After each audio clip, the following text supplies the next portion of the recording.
you wanted the best, you've got the best podcast. The hottest podcast in the world. The Chris Voss Show, the preeminent podcast with guests so smart you may experience serious brain bleed. The CEOs, authors, thought leaders, visionaries, and motivators. Get ready. Strap yourself in. Keep your hands, arms, and legs inside the vehicle at all times, because you're about to go on a monster education roller coaster with your brain. Now, here's your host, Chris Voss. Hey folks, it's Voss here from thechrisvossshow.com. There you go, ladies and gentlemen. There are these things that makes official. Welcome to the Chris Voss Show. I am the voice of Chris Voss, as it were. You may know that after 16 years and 2,300 episodes and all the amazing guests we bring on the show. Today we have another amazing young man we're going to be talking to. But in the meantime, we have to extort you to go to goodreads.com/Chris Voss for your family and friends. Remember, you have to have 5 people in your downline. No, you don't. Go to youtube.com/Chris Voss, linkedin.com/Chris Voss1. On the TikTok, it's a crazy place to the internet.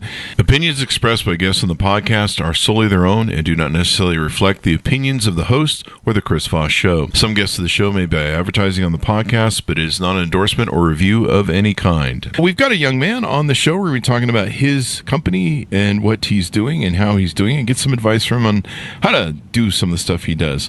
Avi Kahan is on the show with us today. He's a conflict resolution expert and founder of his company. He has a newly formed platform we'll be discussing that's dedicated to adjudication, mediation, and halachic guidance. I'm not sure I'm pronouncing that. Did I get that right, Avi? Pretty good.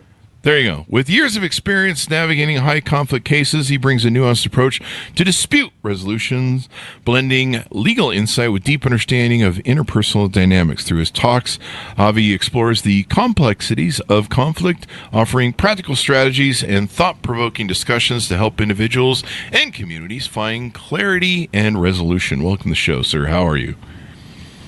Thank you so much. I'm really excited to be on the show. We're excited to have you as well. Give us your .coms. Where do you want people to find you on the interwebs?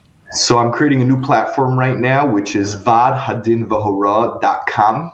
It's 3 companies mixing together, Vad being one of them, Hadin being another one, Vahora being the third, vadhadinvahora.com. And we're going to have other URLs that are going to connect to those websites soon. There you go. So give us an overview of what you're doing there. So I've been involved in conflict resolution, doing arbitration and mediation for, I would say, close to 15 years. Conflict resolution could be either a business commercial case, usually partnership disputes, 2 partners fighting about their company, or the classic conflict resolution between married couples who are now going through a divorce. And I've been involved in that world for close to 15 years. It has its ups and downs, its exciting parts, its scary parts. And I built a bunch of companies around the conflict resolution, offering services and providing necessary tools that I felt people need when they're dealing with conflict. And now I'm putting together a new company called Vadhadin Vahora, which is more of blogs and information about conflict and with unique ideas of how to resolve conflict and unique tools. What do you hope to do for your clients with the new website? It's a very good question. I think what I'm really hoping is that people should learn how to resolve conflicts themselves. Because where's the fun in that, though? Because the agenda that people have to help other people solve their conflicts, be it lawyers, mediators, judges, arbitrators, sometimes confuse people who are going through the conflict themselves. And when someone's going through conflict, it's usually because they were betrayed. And now you're asking them to trust their lawyer or trust the mediator or trust somebody. And that might not always be the healthiest thing for them.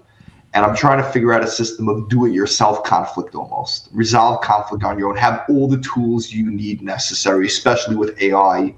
Have all the tools you need necessary on one website with one platform. There you go. And so people can go to the website. They can see there's 3 different standards of your business. There's family and matrimonial, commercial and business, and information. Is the information, I see there's a do-it-yourself tab on your website. Is that for working on your own conflict with someone else or maybe yourself? First of all, yeah, it would give you tools if you know how to have conflict. Should I buy that car or not? And it's not a joke. There's a way to do it. There's conflict goes back. The first conflict that's discussed is a work that Plato wrote where Socrates negotiated with himself and learned how to trust the voice in his head that tells him what to do, which you know that voice that we have? Which one? The one that says, don't drink that beer. It's the seventh one. Okay. So that voice that we negotiate with. My voice is the one that says kill all the time. The judge says I can't use that voice anymore. You better know how to negotiate with that voice.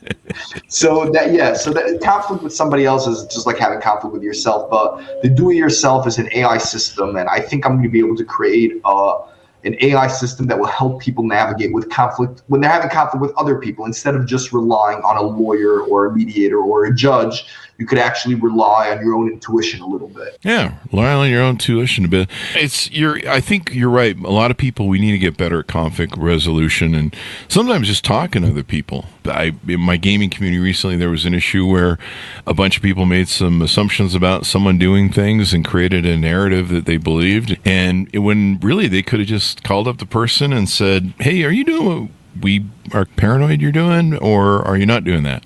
And they would have found out he wasn't doing that. And that was it.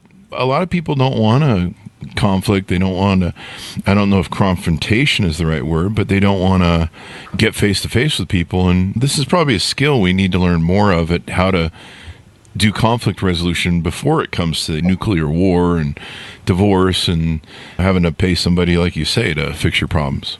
Yeah, so I actually created an AI questionnaire. It has 110 questions that diagnose the individual who's taking the question of how he will deal with conflict. And one of the markers are people who are scared of confrontation and people who are very agreeable. Somebody who generally tends to agree with everybody around them, it's not because they're a good person. It's usually because they're scared of confrontation. And you're able to see how that's dealt and how that plays out during conflict. So we have a pretty cool AI questionnaire that sends you back a book within an hour of basically your conflict story and how you're going to deal with it based on your personality. It's pretty cool. Wow. And the AI just compiles that, huh? Yeah, we basically put together thousands of people who went through conflict, asked them hundreds of questions, and put together an algorithm that allowed to determine how other people, what their personality was and how they dealt with conflict and how it ended up playing out. And we ended up finding about 10 boxes of personalities, and all those individuals' personalities, generally the conflict plays out a certain way. Like somebody who's very agreeable is going to end up losing in court, is going to end up losing in arbitration because they're not going to want to deal with the confrontation. And every day they go to court, they can have crazy anxiety, especially if they suffer from neuroticism, which is very sensitive to negative emotion. So they're not going to be able to deal with their anxiety. Like there's an algorithm to figure out how you're going to deal with your problem in court. And it's predictable. And so instead of you spending $1 million and fighting for 2-3 years on child custody, like I can tell you what's going to happen if you take this personality assessment, because everybody with personality A ended up having their cases looked like this. Oh, really? Yeah, it's pretty cool. And we collected thousands of court documents, psychological evaluations. I spent 7 years on this, putting this together. It's pretty cool. I charge $750 a test right now. Pretty expensive, but look, it's better than you spending hundreds of thousands of dollars by lawyers, which people do without a blink of an eye. Most definitely. Now I see there's a client portal and a provider portal. Tell us about what that is and what it means. So that's for all the services. That means if you're opening up a case for arbitration, so we have a system where we'll get you an arbitrator, which means somebody who shares our philosophies, which are on our blogs. Somebody, so you can know who your judge is going to be before. You can know if you're having the judge-jury type of judge, or if you could basically pick your judge, right? Again, both sides have to end up agreeing to the personality of the judge they want. Do you want a tough judge? Do you want a nice judge? Somebody who's the judge's bios are available for you, which no other arbitration firm worldwide offers that. You cannot pick your judge in any other arbitration firm. You cannot pick your judge in court. Right? We'll connect you to the judge. You want a male, you want a female. And again, a lot of people sign like prenuptial agreements by us that when they get in conflict, we will arbitrate it. So they pick before the dispute. we have a client portal and a provider portal, which is for our staff members to go in. It's actually in the middle of being updated right now. I used to have it on a different website. And it's like you go onto the website, you open up a case, you put in your username, your password, you'll have all your information. You could buy some books that we put out sometimes, which is case law or previous stories that happen, or let's say this personality assessment test, you want to go back to it, you want to change some of your answers right now. You're less irritable, you want to know how you're going to act out. You're suffering, you found out now you suffer from depression. You want to put that into the personality test and see how you're going to act out. It's a live AI system in your portal. Wow.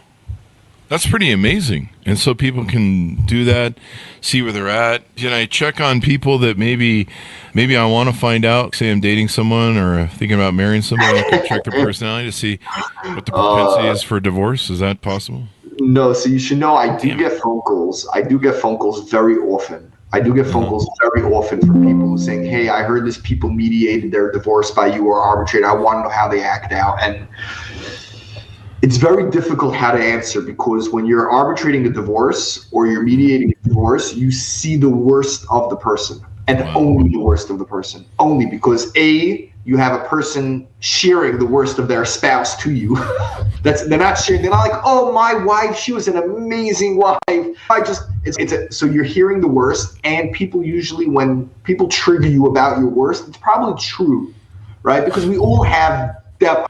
If I would get divorced, what my wife has over me, like she could say, I opened up to her. I told her about my shadows. I told her about the monsters that I hide in my deep hearted closet, right? Hoping that would work. So yeah, you only hear the worst and the true worst about a person. So I don't answer. I'm not sure if I'm doing the right thing or not, but of course I don't answer ever. I've never answered. First of all, it's not good for business. It would never be good for anything to answer. Nobody would trust the system.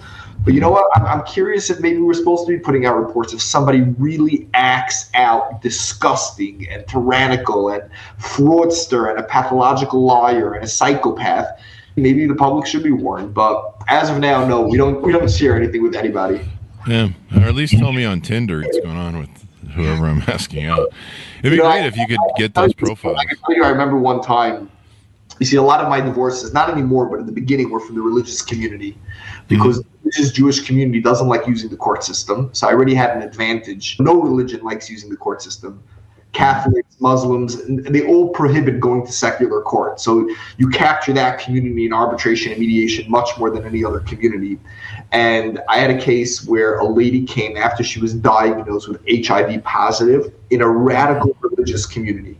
So that means her husband, who was some spiritual, amazing person, was doing not spiritual, amazing things. And she called us. She said, what do I do? I want to get divorced. I don't know what's going to happen. She called them because we have a case management department where we have coaches for people who feel they were abused or something and need to get out of a situation. We told her, just confront him, have a healthy conversation, go to a therapist, get ready. She was scared he was going to beat her. Wow. So we advised her, do it in a public space. Go to a restaurant, take him out to dinner, and then say at dessert, hey, last dinner, this is the last supper. Okay, so that's what she did. And he actually called us that night and said, hey, I know what I did. I know what's going on. Let's just mediate this. Let's just end this. I don't want my kids to find out. And they started mediating it, but it was like an emergency mediation. They never really work. I got them 2 mediators, but it wasn't really working. And at 12 o'clock at night, the husband decided, you know what, he's going back home. He's going to think about it for night. And the woman, of course, didn't want to go back home. She booked into a hotel. And the next morning I get a phone call from his rabbi, who was like his leader, who says, how dare you just take a couple divorce and you don't tell them to go work on their marriage? And I couldn't share that he just gave her HIV. That's not what I'm going to go tell this woman to go. But I couldn't share that because they could sue me or they could say it. I'm like, yeah, I guess I'm a bad person. And I just hung up the phone. You get to know a lot of stuff when you deal in the position, a lot of people's secrets, a lot of people's monsters, but you can't share them ever to the public. Even if people are judging you, and I have people who came out, I've dealt with divorces that people didn't know why I gave certain rulings, and they attacked me publicly for my rulings. Wow. Attacked me publicly, and I can't defend myself because I'm sharing privileged information. Yeah. That's wild, dude. Yeah. I got protest outside my house a few times. Serious? I promise you, yeah. Yeah, I ruled on a case one time, and I ruled against the guy in that case, and he was so upset, and he was like one of these psychopaths. And he like was standing outside my house with a sign, "You took money, you took bribery to rule against me." Wow, man. Yeah, That's crazy. Some people are interesting. No, like, people don't like losing, especially in a divorce. You don't want to hear you're wrong. Who wants to hear that? Yeah. There you go. What got you into this legal end of the business and stuff? Tell us about your life, how you grew up, and what influenced you to get into this. I grew up in an Orthodox Jewish family in New York. Mm-hmm. I went to schools that I'm sorry. I went to schools that's something stuck in my throat. I went to schools that studied Jewish law, and Jewish law focuses a lot about monetary, commercial, business disputes and marriage disputes. That's basically all I learned in school and university. I would say starting at 5 a.m. in the morning. I used to get up to start studying with different partners. I remember starting when I was in 9th grade, starting 5 a.m. studying interest laws with my father. Every morning he used to come to my school. We used to study together for an hour and a half. Every morning, all the laws about the Jewish theology and philosophy behind interest. Like all religions prohibit interest, Christianity, Islam, and Judaism. Why? What's going on? How are you supposed to conduct business if you can't pay interest? What are the alternatives? And commercial disputes, two partners each say that this is theirs. Who's believed? What happens when you don't have documentation? Testimony, how do you accept testimony? And I really enjoyed it. I love the philosophy behind it. And when I got married, I went to go intern at other courthouses. I was living then in Israel, and Israel has religious courts. I don't know what's going on. I don't know why I'm getting all emotional. Israel has religious courts, right, that decide disputes based on religion. Divorce, when you can get divorced, when you can't. Child custody based on religion. Abortion laws based on religion. Just like America, court is also influenced by religion. They just hide it from you, and they don't tell you, and they convince you that it's not, but it is. But Israel proclaims it more. They try to be more also a democracy. They don't want to be like the rest of the Middle East, which only runs their courthouses on religion. Like in Iran, Sharia law governs all the courthouses. Yeah. In America and in Canada and in more democratic countries, we make believe religion doesn't, but it's also really it's Christianity, it's Islam, it's Judaism. It's those three religions that inspire our philosophy on law. And I love the topic. And the courthouses, I don't think America figured out how to create religion, law. I'm sorry. I think they answered the game. You see what type of fights we're having in our country, so we can't say we figured it out yet. But law keeps the fabric of society together. It really does. Yeah, and a good system really helps people. It helps you live a life of trust, of not people taking advantage of you, of predators getting caught from stealing and doing fraud.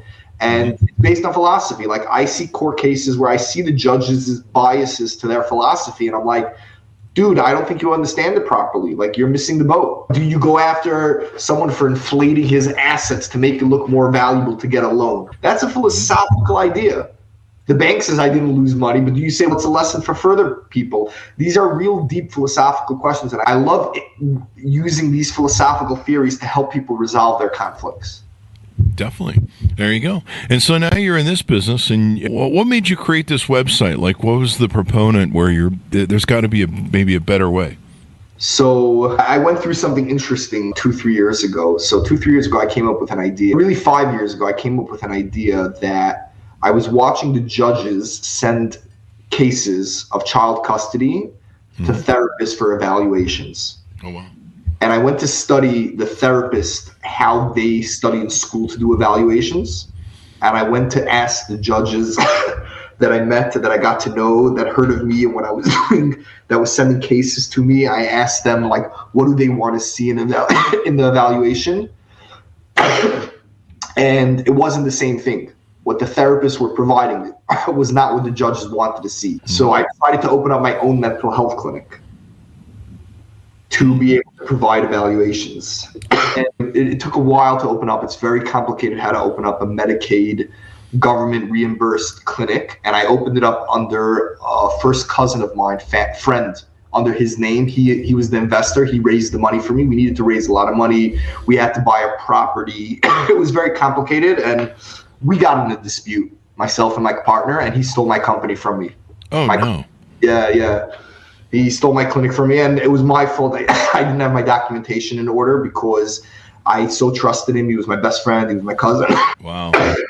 Sometimes it's those people who come at you. Yeah. I learned valuable lessons from this one that you can't trust. You have oil to and family, money and water, oil and family, money and friends, money and family, oil yes. and water. So once I saw that, I decided, you know what, I'm just going to rebuild it back on one platform and build my referral services to other clinics for now. And I'm in litigation over my clinic trying to get it back. I'm in litigation right now. I don't know if I'm going to win. I'm in arbitration by another set of arbitrators, and I'm watching their faces because I know how arbitrators think. And I know if I was them, what I would be thinking. And the odds aren't good. My family member's in possession, and I don't have documentation. So the odds aren't in my favor, but I think there's a chance that they're going to do enough research and they're going to see that it's my company. But that's what they say. I know the feeling of submitting to arbitration. It's not fun. Yeah, because you kind of lose some control, but lose all the control. You gotta have somebody who can maybe set things right. So there you go. You're trusting a human to. People don't understand this about arbitration or court. People don't understand that when a judge hears a story, the perspective that the judge is going to base their ruling on is not your story or the other person's story. It's the judge's new version that they just created in their head. And nobody understands that it's not your perspective or the other person's perspective that is going to win. It's whatever is going to go through the judge. You got to know the judge. Part of our AI system we're building right now, you can actually put the judge's name in and it will search all the judge's previous cases and tell you how the judge ruled. Oh, wow. Yeah. It's going to take another 6 months, but we already got the whole New York. We got the whole New Jersey. We got about 30 states of case law that we collected from all the websites online and under the judge's names. It's been a lot of work. We have close to 700 judges right now in all their cases. Oh, wow. The judges are going to flip out when they see it. They're going to get very upset, but I'm waiting. Challenge accepted. This stuff should be public knowledge. Figure out what people go to court. As a kid, I used to sit in court and just watch cases and watch the judges. That's how I got to know. I used to go to the courthouse, the room, go to a Judge Judy show daily. That's what I used to do on my vacation. I used to take the bus from my parents' house. Your vacation days? Yeah, I loved it. At 13 years old, I used to take the bus from my parents' house and stopped right outside the courthouse. And court is open. It's free. I loved it. It was live Judge Judy. Yeah. You learn a lot from doing that, don't you? I learned everything just from watching the judge. Nobody could, people tell me, I'm going to fight like this. I'm like, I saw 7 such cases in front of that judge. Or, again, the judges train the next group of judges. So I know, and it's the judges' clerks who become the next group of judges also. Once you figure out, there are 10 personalities of judges. Once you can put them in a box, you can know what they're doing. Yeah, I put it together. Wow. We put them together. Wow. That is wild. Yeah. That is wild that you can break it down like that, but I guess there are personality traits to people and the way they behave, and the FBI, of course, does a makeup of people's MO and personality. And it's very hard to find your personality. It's very hard. You based on your personality. That's how you perceive stuff. So if you're asking the judge how the judge is going to perceive your story, they're perceiving it based on their sunglasses, which is their persona, which is their personality. Yeah. That'd be interesting. I'd love to have this for dating. Is there any way you can incorporate a version of this for dating? No, joke, by the way. Everyone has to fill out their personality thing so I can find out who the flip outs are.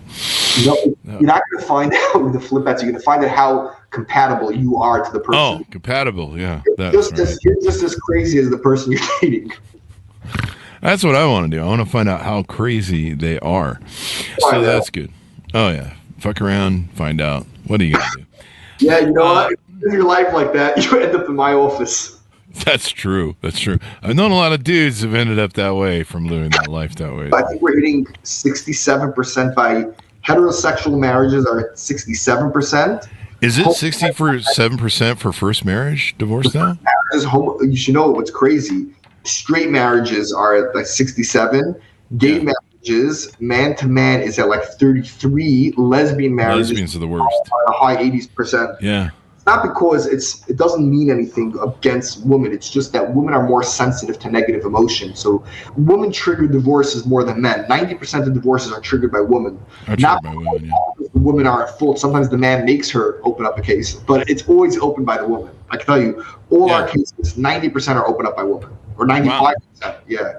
It's good to get that confirmation. You see as high as 95%. Wow. Yeah, I'll tell you the truth. Really, it's almost 99.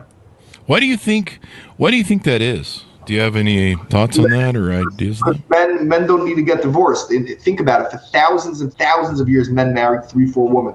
They never got divorced, right? They just added another wife. Yeah. It only started in Jews. We stopped 100 years ago in America. Until 300-400 years ago, people were marrying 2-3 wives. In the Middle East, you met 14, 13 women they married. Yeah. They're not getting divorced. Women are the ones who've been thousands of years getting divorced and leaving. Only women got divorced. Men never got divorced for thousands of years. I would. So our DNA, it's not even our biology. It's not even set up to get divorced. We just find another wife, find another girlfriend, go cheat, go have an affair. That's what men think. Women is, no, I'm oppressed. I can't live with this. I need to be with somebody else. Women don't want to be sleeping around. Men don't want. It's a different mindset. Men are logical and reasonable. Women live on emotions, and their emotions. I've seen a lot of men act out very emotional also. Yeah, there's a lot of feminine men now, and any man who operates feminine, I just chalk him up to a woman. Yes, there's a lot. I would say every man has a dose of femininity in them. We all do. We all can sparse between it, but there is a dominant. So you're either dominantly masculine or dominantly feminine. Correct. If you're dominantly feminine, then you will have a tremendous sensitivity to negative emotion, and you will act out in a certain way. You will trigger the divorce faster. Usually you'll see it in trauma, men who have childhood trauma. In the LGBTQ world, gay men are overly sensitive, and you don't find that many divorces. Yeah, you know what's interesting is you were mentioning the high divorce rate of lesbian couples. They also have the highest domestic violence issues. And men usually don't report domestic violence, so that's a non-issue. If I reported every woman who's ever hit me, punched me, pushed me, or laid hands on me in a way that if I did her, I'd be in jail, I think all my girlfriends would have been in jail, and I've had a few.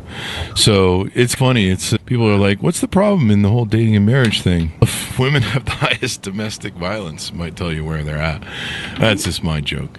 So as we go out, your final thoughts, and tell people the pitch on how to reach out to you and find out more about your website. In a nutshell, my website is trying to find all information we needed to help people have tools with conflict resolution, but I need people's help. Our AI system is built by people's questions and answers that are put in. People are not happy with the answers. Our AI feels that. We ask. So I would love if people interact with us, if people read our blogs, argue with the stuff we say. We're trying to be controversial. We're trying to change the system. We're trying to have court not be a 3-year court battle. We want controversy because the system is not okay. People are not resolving conflict. Okay, I can tell you one story that you're not going to believe, and then I'll prove you it's true. I know a guy who had 2 wives years ago. 2 wives. Whatever the story, his first wife couldn't have children. She told him to get another wife, and they had a child. And then she had a child from his first wife. That's what happened, right? He had 2, and then the 2 children were not getting along. So he had 2 wives, and the 2 children were not getting along, and he decided to divorce that second wife, and also the inheritance was not clear what he left over for his child. And they ended up fighting that the families till today are killing each other physically. Jesus. And you know about it. Yeah. It's the Jewish community. It's the Jewish what? The Jewish and Muslim community. Okay. Yeah, we were brothers years ago. We were cousins thousands of years ago. We both had a father named Abraham. Abraham had 2 wives and had 2 children. And then they're fighting over the land that Abraham promised to his child because everybody's fighting who their child is. Wow. And we're killing each other and we're destroying each other and people are dying. We're spending trillions of dollars. And if someone could just figure out how to resolve that conflict, think about it. I know it sounds like a joke, but think about it. And we don't have enough tools in humanity to resolve. We need arbitrators and mediators. We need presidents getting up and saying, hey, we're going to resolve this. Not how many presidents of the United States have been trying since 1960 to resolve this fight. And I still have family members friends on both sides, friends in Palestine and friends in Israel who both died in the last year because of a conflict that we can't over a stupid piece of land that doesn't even make that much money. It's about yay big. I don't know if you're ever there. It's smaller than the whole New York. Yeah. It's like why? Because 4,000 years ago, someone got in a fight and they couldn't resolve it. Yeah. So I'm a big fan. I want humanity to realize we got to learn how to resolve conflicts. Everybody, start sharing your opinions. Don't be shy with your opinions. Let's create new opinions that could allow humanity to get along together. We're not getting along. It's terrible. I know it's fun to bash each side, and I love doing it also because that's part of conflict. You have to be proud of your opinion. But at the end of the day, we need to create a new opinion that we could all live together with. It's not going to work. It's not like I'm a Jewish person. I walk in the street in New York City, I'm afraid. Wow. It's not normal. It's not. And I have friends in other communities also who are also afraid. They claim they're afraid of people from my community. So let's figure this out. Let's get together on a podcast, on a show. Tell me what your beef is. No beef should be off the table. No free speech to the max. Let's figure out how to resolve. There's real conflicts out there. Abraham's children are having conflicts. We're all somehow related through there, especially if you're religious. Christianity comes from there. Islam comes from there. Judaism comes from there. Let's figure out how to solve our dispute for once and for all. Let's go learn to get along if we can, people. I don't want to get along. I want to solve. We can't. There you go. Solve. Every president try to get us to get along. I want answers. Not, oh, let's get along. You be nice. You give 10 feet of land. You give 50 feet. You give water. You give dollar. Let's figure this out. World peace. Let's set the world up. We spend trillions of dollars on Ukraine, on Russia. We don't even know what the fight is about. Let them get it on the front of a debate. Putin and Zelensky on camera, a presidential debate, and let them debate their answers and let us vote. Let's figure out a system to resolve. We spend trillions of dollars on conflict a year. It's a waste of our taxpayer money. It's a way of our emotions. We can't grow without it. The world could be the coolest place if we learn how to resolve conflict. There you go. Give us the .com one more time as we go out. Vaadhadin Vahora, VAADHADIN VHORAAH.com. Right now, you can also Google hadin.org, HADN.org, and you will get the information. And that's my website. There you go. Thank you very much for coming to the show. We really appreciate it. Thank you very much for having me. Thank you, and thanks to our audience for tuning in. Go to goodreads.com/Chris Voss, LinkedIn.com/Chris Voss, the TikTok, all those crazy places on the internet. Be good to each other. Stay safe. We'll see you next time. And that should have us out. Great show.